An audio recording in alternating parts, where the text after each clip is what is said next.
हरे कृष्णा दंडो प्रणाम आप सभी को। तो आज हम भगवद गीता के 2.22 श्लोक पे चर्चा करेंगे। वांसांसि जीर्णानि यथा विहाय नवानि गृह्णाति नरोपराणि तथा शरीराणि विहाय जीर्णान्य नयानि संयाति नवानि देहि। अनुवाद शिव प्रभुपाद जी के द्वारा शिव प्रभुपाद की जय।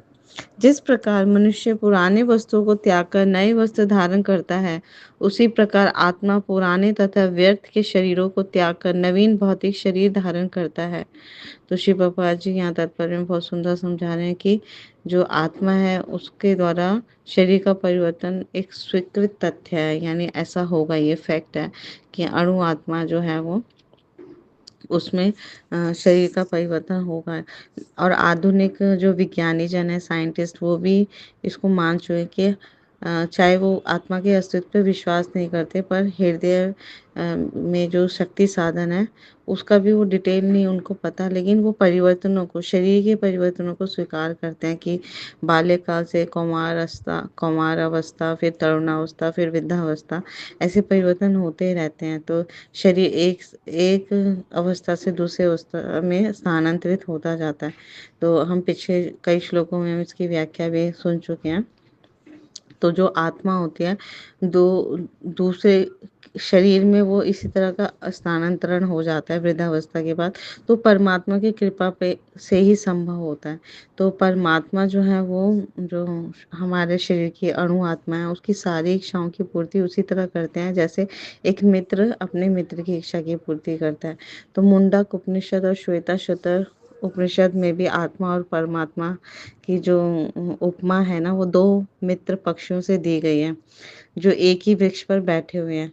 तो जो कृष्ण हैं, वो अपने मित्र को देख रहे हैं, अणु आत्मा को। तो परमात्मा कृष्ण है और अणु आत्मा जीव है। तो इनमें से एक पक्षी जो है वृक्ष का फल खा रहा है, जो अणु आत्मा है, और दूसरा पक्षी भगवान श्री कृष्ण परमात्मा, वो अपने मित्र को सिर्फ देख रहे हैं।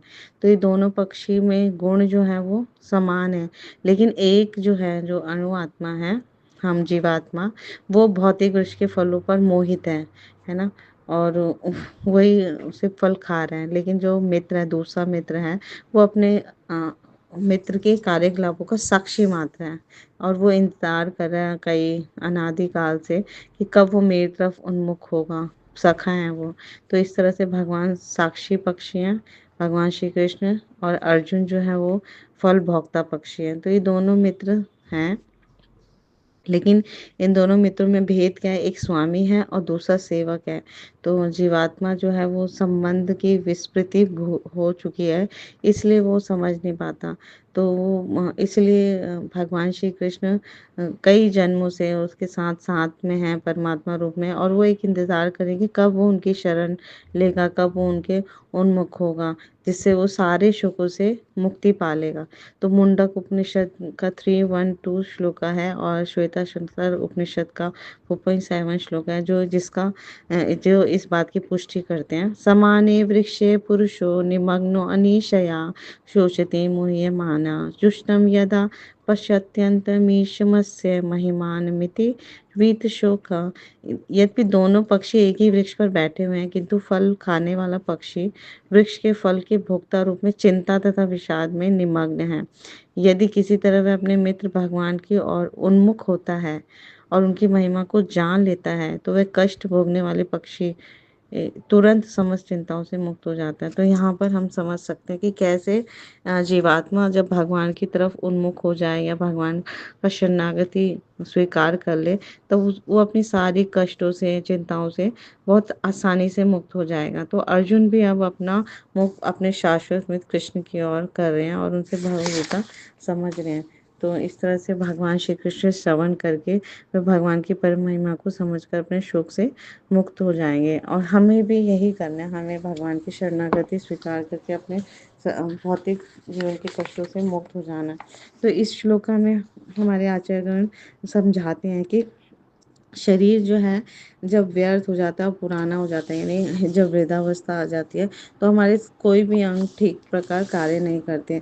जैसे कई लोगों को आप देखे होंगे हड्डियां कमजोर होकर आर्थराइटिस आती, रोग पकड़ लेते हैं, दांत टूट जाते हैं, कानों से सुनाई कम पड़ता है, आंखों से दिखाई कम पड़ता है या नहीं देता, उधर खाना भी नहीं पचा पाता। ऐसी अनेक तरह के शारीरिक हमें दुख हो जाते हैं वृद्धावस्था में। तो कई बार बहुत कष्ट होने के कारण लोग कोमा या गंभीर स्थिति में भी चले जाते हैं। तो और ऐसी दुखदाई परिस्थिति में सिर्फ भगवान की कृपा से ही हमें उस आत्मा को एक नवीन शरीर प्राप्त होता है।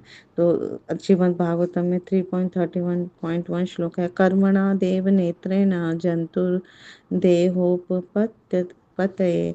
इस प्रकार कृपावश भगवान आत्मा को उसके कर्म अनुसार उसे नया शरीर प्रदान करके दुखदाई परिस्थिति से निकाल देते हैं। तो इसमें शोक कैसा, ये तो हर्ष का विषय है कि वृद्धावस्था के दुखों से उसे जीव को मुक्ति मिल गई।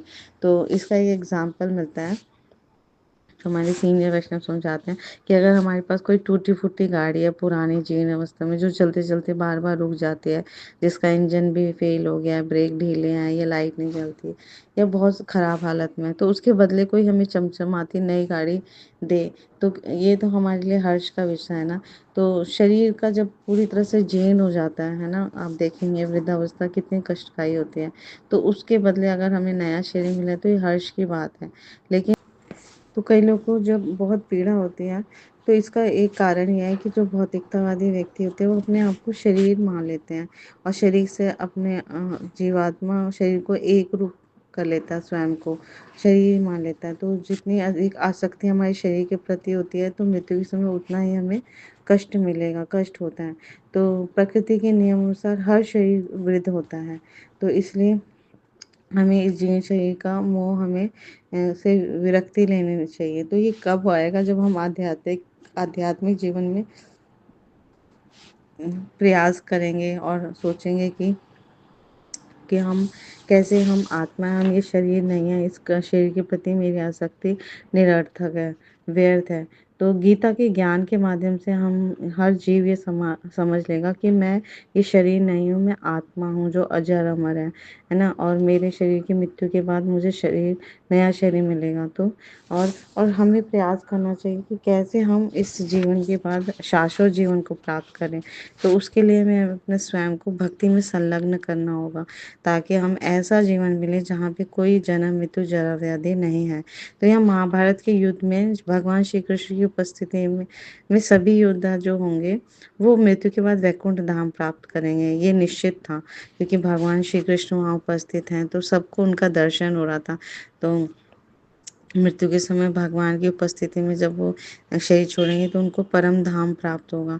तो जो जो गति अनेकानेक जन्म की तपस्या करने के बाद भी दुष्कर है, वो उन्हें यहाँ पर महाभारत के युद्ध में उन्हें आसानी से प्राप्त हो रही है। तो ये तो प्रसन्नता की बात है। तो ये भगवान को दिखाई दे रहा है, पर अर्जुन इसे नहीं देख पा रहे। तो यहाँ पर ऐसा ये भी इम्पोर्टेंट है कि हर व्यक्ति जो है, अगर उसकी मृत्यु होती है जीवात्मा की, तो ज़रूरी नहीं है कि उसको सेम वही योनि मिले। तो कि मनुष्य जन्म, अगर हमें मनुष्य कि किसी मनुष्य की मृत्यु हुई है, तो उसे ज़रूरी नहीं है कि ये आवश्यक नहीं है कि नेक्स्ट बर्थ उसका मनुष्य ही मिले। ये मनुष्य जो है 84 लाख योनियों के बाद मिलता है। तो पद्म पुराण में भी इसका वर्णन मिलता है। जलजा नव लक्षानि स्थावरा लक्ष विंशति कृमयो रुद्र संख्या का पक्षिणाम दक्ष लक्षकम त्रिंशल्लक्षानि पशु चतुर्लक्षानि मानुषा। 9 लाख प्रकार के जलचर हैं, 20 लाख प्रकार के वृक्ष हैं, 11 लाख प्रकार के कृमि इत्यादि हैं, 10 लाख प्रकार के पक्षी हैं, 30 लाख प्रकार के पशु और 4 लाख प्रकार के मानव हैं। और इस प्रकार 84 लाख प्रकार की योनि में जीवात्मा भ्रमण करता रहता है और ये कर्मों के अनुसार उसे बारंबार मिलता ही रहता है। तो जैसा कर्म करेंगे, हमें कभी मनुष्य, कभी पशु, कभी देवता, कभी कीड़े मकोड़े, कभी पेड़, तो ऐसे मिलेगा। लेकिन जब मनुष्य जीवन में हम भगवान श्री कृष्ण की शरण ग्रहण कर लेंगे, तो ये दुखदाई यात्रा हमारी समाप्त हो जाएगी और फिर भगवान श्री कृष्ण का शाश्वत धाम हमें मिलेगा। तो हमें इसके लिए भरसक प्रयास करना चाहिए इसकी भी पुष्टि की गई है ब्रह्म वैवर्त पुराण में, जहाँ पे कहा गया है कि 84 लाख योनियों में जीव भ्रमण करने के बाद जब मनुष्य योनि को प्राप्त करता है, अगर फिर भी वह गोविंद के चरण युगल का आश्रय नहीं लेता, तो 84 लाख के योनियों के चक्र से निकलने का प्रयत्न नहीं करता, तो वह मूर्ख कहलाता है। तो इसलिए हमें इस मूर्खता से बचना है, हमें बुद्धिमान बनना है, हमें मनुष्य जीवन में जो विकसित बुद्धि मिली है, उसका उपयोग करके अपने अपने मनुष्य जीवन को सफल बनाना है और परम लक्ष्य को प्राप्त करना है, जो इसी जीवन में संभव है। तो भगवत गीता का ज्ञान हमें अपने जीवन में धारण करना है ना? तो जब हम अधिक से अधिक है ना भगवान के पवित्र नामों को जाप करेंगे, हरे कृष्णा कृष्णा कृष्णा हरे हरे, हरे राम राम राम हरे हरे, तो हम समझ पाएंगे कि हम ये शरीर नहीं है, हम आत्मा है। कैसे हम, हर आत्मा का कर्तव्य है कि वो भगवान श्री कृष्ण परमात्मा का सेवा करें। तो उनके पवित्र नामों के जाप से हम भगवान को प्रसन्न कर सकते हैं और उनके धाम को बहुत सहजता से, सरलता से प्राप्त कर सकते हैं, जो शाश्वत है ना? नित्य है, शाश्वत है। तो हमें इसका प्रयास करना चाहिए। Thank you so much. Guru Maharaj की जय, श्री प्रभुपाद की जय, आप सब भक्तवृंद की जय। हरे कृष्णा। दंडवत प्रणाम।